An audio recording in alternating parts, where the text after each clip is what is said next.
The glow of a battered laptop lights up Priya's determined face as she pores over her notes, her eyes scanning line after line, searching for answers in the quiet hours when the world outside is asleep. Each night, she pushes herself a little further, fueled by hope and the weight of expectation. Her world has shrunk to a cramped room, walls lined with handwritten reminders, and dreams scribbled on scraps of paper, and endless revision that blurs the days together. The air is thick with the scent of old books and instant coffee, her only companions in this solitary pursuit. For years, she's sacrificed sleep, missed out on birthdays, festivals, and the laughter of friends drifting in from the corridor. She's traded her youth for a shot at the SSC exam, a lifeline not just for herself, but for her entire family, who have pinned their hopes on her success. Tonight, a single message shatters her resolve. SSC CGL Tier 1 postponed indefinitely. The words on the screen blur as her heart sinks, the future she's worked for suddenly slipping out of reach. No explanation, just a cold, impersonal notification. Months of preparation, anxiety, and hope dismissed in a single line of text. The admit card she'd waited for with trembling hands won't come. The silence in her room is suffocating, broken only by the hum of the laptop and her own thoughts spiraling. What do all those sacrifices mean now? The late nights, the missed moments, the relentless pressure, do they count for anything if the goal keeps moving further away? It's not just Priya. Millions of young Indians are trapped in this cycle, their futures held hostage by a system that keeps moving the goalposts, leaving them in a constant state of uncertainty and anxiety. They put life on hold, believing in merit and hard work, only to watch the system falter.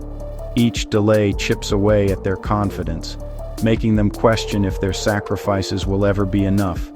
For Priya, it means facing her father, who sold land for her coaching, and her mother, who must endure more uncertainty. Their silent support is both a comfort and a burden she carries every day. The financial and emotional toll is crushing as bills pile up and hope grows thin. Every postponed exam is another blow to their fragile stability. How do you explain to your family that the dream of a secure job now feels like a cruel mirage? That the path they believed in is now littered with obstacles beyond your control? Across India, hope flickers in the darkness, but trust in the system is fading. For Priya and millions like her, the dream deferred is not just a personal loss, it's a collective heartbreak. Priya's story is just one among millions. She represents the hopes and struggles of countless students across India, each one dreaming of a better future through education. But for many, that dream is slipping further away. Across India, frustration has erupted into a nationwide movement. The streets are filled with voices demanding justice, fairness, and accountability from those in power. Students from every region, UP, Bihar, Rajasthan, Hyderabad, are protesting, not as activists, but as ordinary youth betrayed by the system. Their anger is not just about exams, but about broken promises and lost opportunities.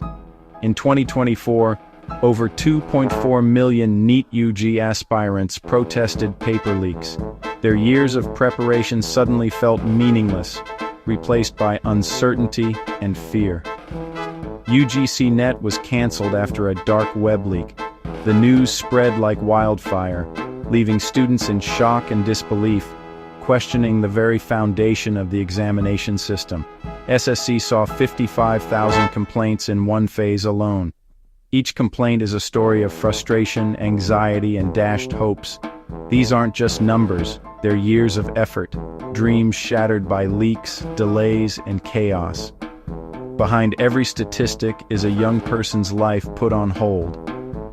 Protests have united students across languages and regions, revealing a deep breakdown of trust. For the first time, Students from all walks of life are standing together, demanding change. When the system fails, it tells the youth, hard work doesn't matter, and the game is rigged.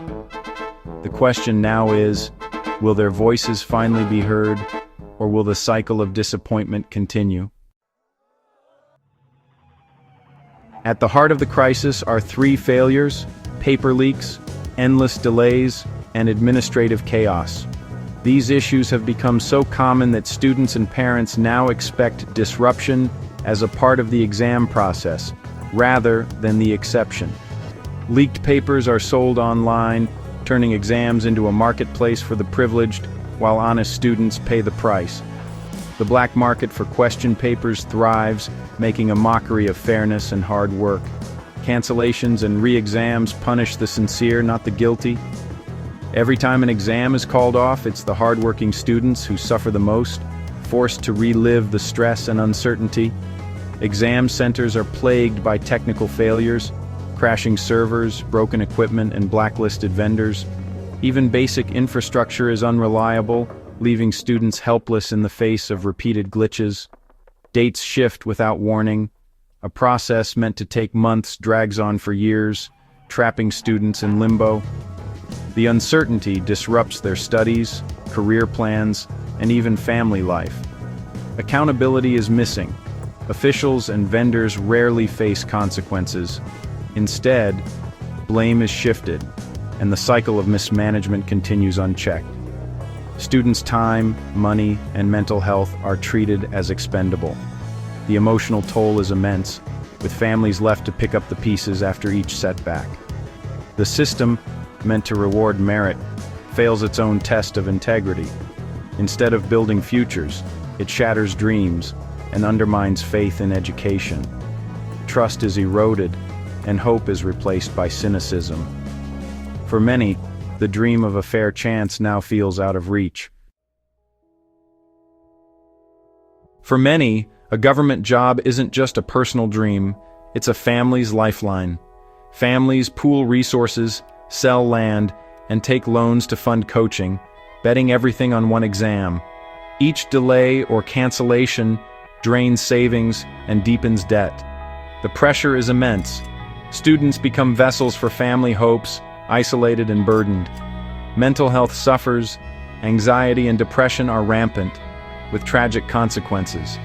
Parents, unable to grasp systemic failures, sometimes blame their children. Students are trapped, unable to quit, yet unable to move forward. In the face of silence, social media has become students' loudest megaphone. Platforms like X, Telegram, and YouTube unite isolated aspirants, turning scattered complaints into a national movement. Hashtags trend, YouTube educators mobilize support, and Telegram groups coordinate protests and share evidence. Decentralized and leaderless, the movement is resilient and hard to suppress. Students share raw stories and videos, putting a human face to the crisis. Social media gives voice to the voiceless, turning frustration into collective action. The government's response is a mix of promises and crackdowns. Committees and probes are announced, but students see them as stalling tactics. On the ground, peaceful protests meet barricades, lathi charges, and internet shutdowns, cutting students off from resources and support. Public opinion is divided. Some stand with students, others blame them for disruption. Students are left fighting not just a broken system, but also for understanding and empathy. The students' demands are simple: fairness, transparency, and respect. They want secure exams, a fixed calendar, and real accountability for leaks and mismanagement. Merit should matter, not money or connections. They ask for clear communication and mental health support. Grievance cells must work, and officials must show empathy. Students are not just numbers. They are people whose well-being must be protected. Their plea is for dignity, not just a job. These protests are about more than exams. They're about restoring faith in meritocracy. The promise that hard work leads to a better life is at stake. When the system fails, it betrays not just students, but the nation's future. Real change means overhauling exams, enforcing accountability, and treating students as assets, not problems. This is a fight for a just, hopeful India.